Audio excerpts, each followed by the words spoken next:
अस्सलाम वालेकुम। देखती आंखों सुनते कानों को मेरा सलाम। कैसे हैं आप सब? मैं बिल्कुल ठीक हूँ, अल्लाह का शुक्र। उम्मीद है आप भी सब खैरियत से होंगे। जी मौसम देखें बस आप, मैं तो ना मौसम देख देख के खुश होती रहती हूँ। जगह तो क्या देखनी है, मौसम देख देख के हम लोग जर्मनी वाले जो ना ऐसे आसमान को ना तरसे हुए हैं, ये साफ आसमान खुला। तो बस जी सुबह सुबह धूप निकली हुई है, बिल्डिंगों की वजह से हमारे पास नहीं आ रही, इसलिए हम लोग निकल पड़े हैं बाहर। आज में हम लोग कहीं नहीं जा रहे, मतलब कहीं जा तो रहे हैं लेकिन मतलब पूरी फैमिली नहीं जा रहे। आज मियाँ जी को दिया थोड़ा सा रेस्ट, क्योंकि कल काफ़ी थक गए थे, तो कह रहे बेगम मैं आज घर रहूँगा, तो आप लोग चले जाओ। मेरी आ रही है दोस्त, जिसके पास मैं उस दिन जिसको मैं सरप्राइज़ देने गई थी। तो एक्चुअली उसने आना किस लिए था कि मैं उस दिन उसके बच्चों के लिए गिफ्ट्स वगैरह ले गई। अब उसको ये था कि ये मैंने अच्छा नहीं किया, उसको बगैर बताए चली गई, उसने कुछ लिया नहीं मेरे लिए। तो वो ढेर सारे कपड़े और पता नहीं क्या कुछ लेके आ रही है। तो ये है कि जहाँ से वो रहती है वहाँ से डायरेक्ट बस जो है यहीं आती है जहाँ हम लोग रहते हैं। तो बस पे बैठ के अपने बच्चों के साथ आ रही है। अब रिजवान हमें छोड़ने आए थे, हम फिर यहाँ से हम इकट्ठे निकलेंगे यहाँ पे, और उसके पास काफ़ी सामान है, वो रिजवान ले जाएंगे घर और फिर हम आगे निकल जाएंगे। उसके भी माशाल्लाह 3 बच्चे हैं, मेरे भी 3 बच्चे हैं। तो आज हम लोग सारा दिन बस ना बच्चों के साथ, ये बच्चे खेलेंगे और हम दोनों दोस्तें जो हैं सिर्फ गप्पे लगाएंगी। क्योंकि जिस दिन मैं उसके घर गई हूँ हम 3-4 घंटे रहे हैं, वो फिर मुझे बाहर ले गई, उसकी इंडियन दोस्त थे उनके साथ हम बैठे रहे, तो इसलिए हम दोनों को मौका कम मिला। हालांकि फ़ोन पे तो बात होती रहती है, लेकिन जो आमने सामने एक दूसरे से बात करना वो एक अलग ही चीज़ है। तो फिर इसलिए आज हम लोगों ने फिर सोचा कि सारा दिन जो है इकट्ठे रहेंगे, ताकि हम और सारा टाइम जो है ना एक दूसरे के साथ गुजार सकें। और फिर दोबारा पता नहीं कब मुलाकात होती है। उसको मैं कब से कही थी जर्मनी आ जाए आ जाए, मैं तो आ नहीं सकती थी। मतलब स्पेन इज़्ना की वजह से कि उसके डॉक्यूमेंट्स इसको छोड़ के कहाँ आना था। तो वो आ सकती थी, लेकिन उसको अब डर था कि मैं कैसे जाऊँ कैसे जाऊँ। अब कहती नहीं, अब तुम आ गई तो अब मैं भी ज़रूर चक्कर लगाऊंगी। अब देखो शायद वो गर्मियों में आए। और उन लोगों के लिए तो मुश्किल ही नहीं है, यहाँ बार्सिलोना का जो एयरपोर्ट है वो 10 मिनट का है यहाँ से बाय रोड ना, तो वो आराम से उसके मियाँ उसको बिठा दें और वो मैं आगे से उसको रिसीव कर लूँ।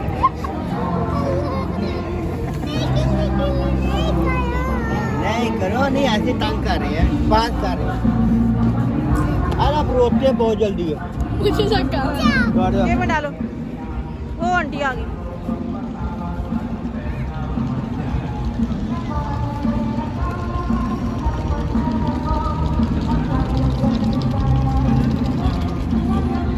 तो जी आधे घंटे के वेट के बाद मेरी दोस्त पहुंच ही गई खैर खैरियत से। एक्चुअली बस पे फिर आपको पता है हर स्टॉप पे बस ने रुकना है। तो जैसे ही बच्चे उतरे सामने, फिर ये कबूतर बहुत सारे, इनको देख के तो मेरे बच्चों की तो वैसे ही पता नहीं क्या होता है, इन्होंने तो ना एक बैग भरे हुए इनके खाना लेके ना, इनका बहुत सारा। उस दिन हमने बहुत सारे पैकेट इकट्ठे ले लिए थे। तो रोज़ ना ये पहले कहीं भी जाना है ना, हमने पहले इनको खाना खिला के ना फिर जाना है। मैं कहती हूँ इनके पेट फट जाने, इन्होंने जितना का खाना खा लिया, क्योंकि जितने भी लोग आते हैं सब इनको खाना खिलाते हैं और वो अब खा ही नहीं रहे थे। उस दिन आपने शायद देखा पिछले व्लॉग में कैसे वो सारे ऊपर आ रहे थे। अब वो पता नहीं क्यों डर रहे थे, वो हाथ पे बैठ ही नहीं रहे थे। बच्चों को ये था कि कोई हमारे सर पे बैठे, कोई हमारे हाथ पे बैठे, लेकिन वो नीचे से ही खाना खा रहे थे, वो आज आ ही नहीं रहे थे ऊपर।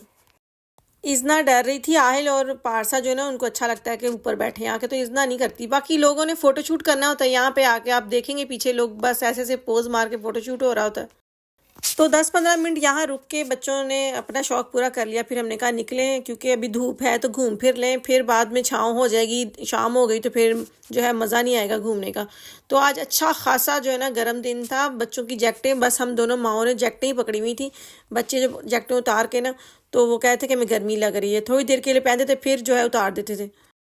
तो बड़ी मुश्किल जी वहाँ से हम निकले। तो ये सामने आपको स्टैच्यू नज़र आ रहे हैं, ये अंकल सच्ची वाले अंकल हैं। ये स्टैच्यू बने हुए हैं, लेकिन लग ऐसे रहा जैसे वाकई कोई नकली होता है, जगह जगह थे ऐसे बने हुए। तो हम लोग अब बीच की तरफ जा रहे हैं, क्योंकि वहाँ पे बहुत सारे झूले बच्चों के, तो उनको ज़रा झूले झूले दिलाएंगे और हम दोनों बैठ के गप्पे लगाएंगे। तो देखें मौसम कितना अच्छा है। और मुझे ये सबसे प्यारे, मैं बार बार आपको कहती हूँ, मुझे ये ना ये जो खजूरों के दरख्त हैं ना बहुत अच्छे लगते हैं, बहुत खूबसूरत लगते हैं। और बीच पे तो ये बहुत ज़्यादा है। ये दूसरी तरफ इसके बीच है, तो जब धूप होती है तब मौसम गर्म लगता है, जब आप छाँव में चले जाते हैं तो आपको ठंड लगने लग जाती है। तो हम कभी बच्चों को पहनाते थे, कभी उतारते थे। तो ये देखें कितनी तेज़ धूप निकली है। मैं तो ना ऊपर अच्छी तरह से अपना स्कार्फ जो है ना उससे वो अपना मुंह छुपाया हुआ था, क्योंकि मेरे और आहिल के ना, हम लोग शायद धूप में इतना निकले नहीं, जर्मनी में धूप होती नहीं। तो मेरे और आहिल के चीक्स जो है ना, दोनों के गाल जो है ना वो रेड होके ना खारिश होना शुरू हो गई थी। बहुत ज़्यादा हमें एलर्जी सी हो गई थी। आहिल के तो सारा मुंह ही खैर दाने दाने छोटे से हो गए थे, लेकिन मुझे भी ना जलन महसूस हो रही थी बहुत ज़्यादा। और मैंने गलती ये की कि मैंने सन ब्लॉक लगाया ही नहीं। मेरे तो माइंड में भी नहीं था कि इतनी तेज़ धूप होगी। होती है धूप, लेकिन आहिस्ता आहिस्ता जो है ना वो कम होती रहती है। लेकिन आज तो सारा दिन ही सही कड़ाके की धूप निकली हुई थी।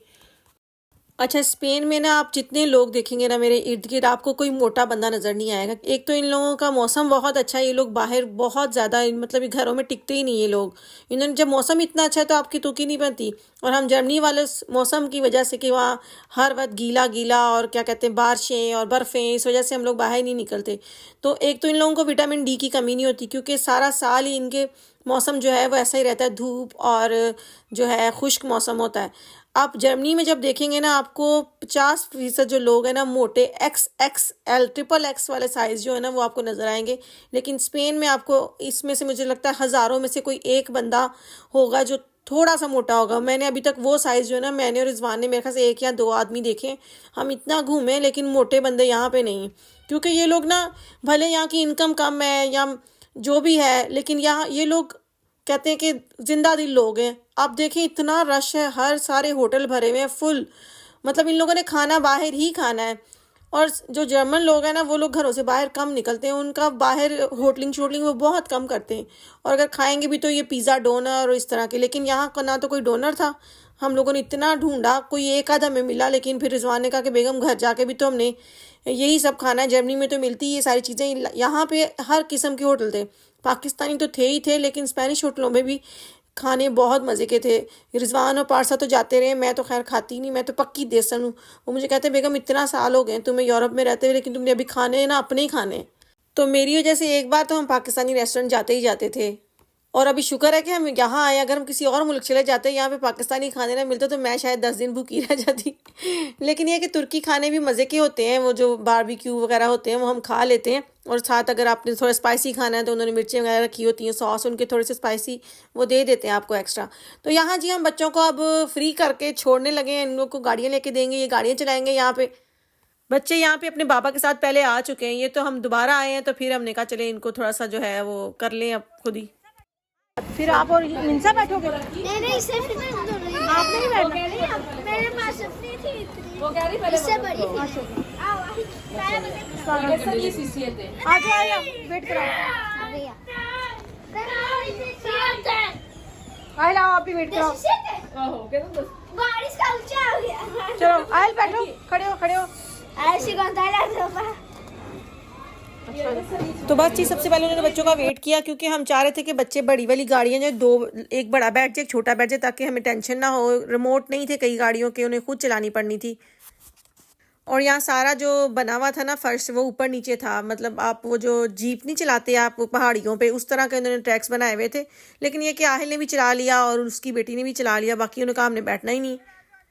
तो बस हम लोग अब वापस जा रहे थे, क्योंकि हम लोग अब कुछ खा लें। वैसे तो हम थोड़ा थोड़ा बच्चों को बीच में कुछ ना कुछ लेके दे ही रहे थे, खा ही रहे थे बच्चे। लेकिन अब हम लोग बाकायदा पाकिस्तानी रेस्टोरेंट पे जा रहे हैं अच्छे से खाना खाने, पेट भर के। शाम हो गई है, तकरीबन 6 बज गए।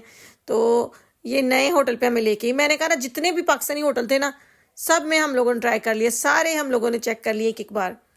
और ये भी कोई अवामी होटल था, अवामी होटल के नाम से होटल था। तो वहाँ मुझे मुकद्दस लेके आई है कि जी यहाँ पे खाना बहुत मज़े का है। तो शायद यहाँ पे मेरा ना चक्कर लगता, क्योंकि ये जो थोड़ा एरिया है ना, ये सारा इसको कहते हैं बिल्ली वाला रमला है, और परेशान भी रमला कहते हैं इसको। पता नहीं क्यों कहते हैं जितने भी परेशान पाकिस्तानी होते हैं ना यहाँ आके बैठ जाते हैं।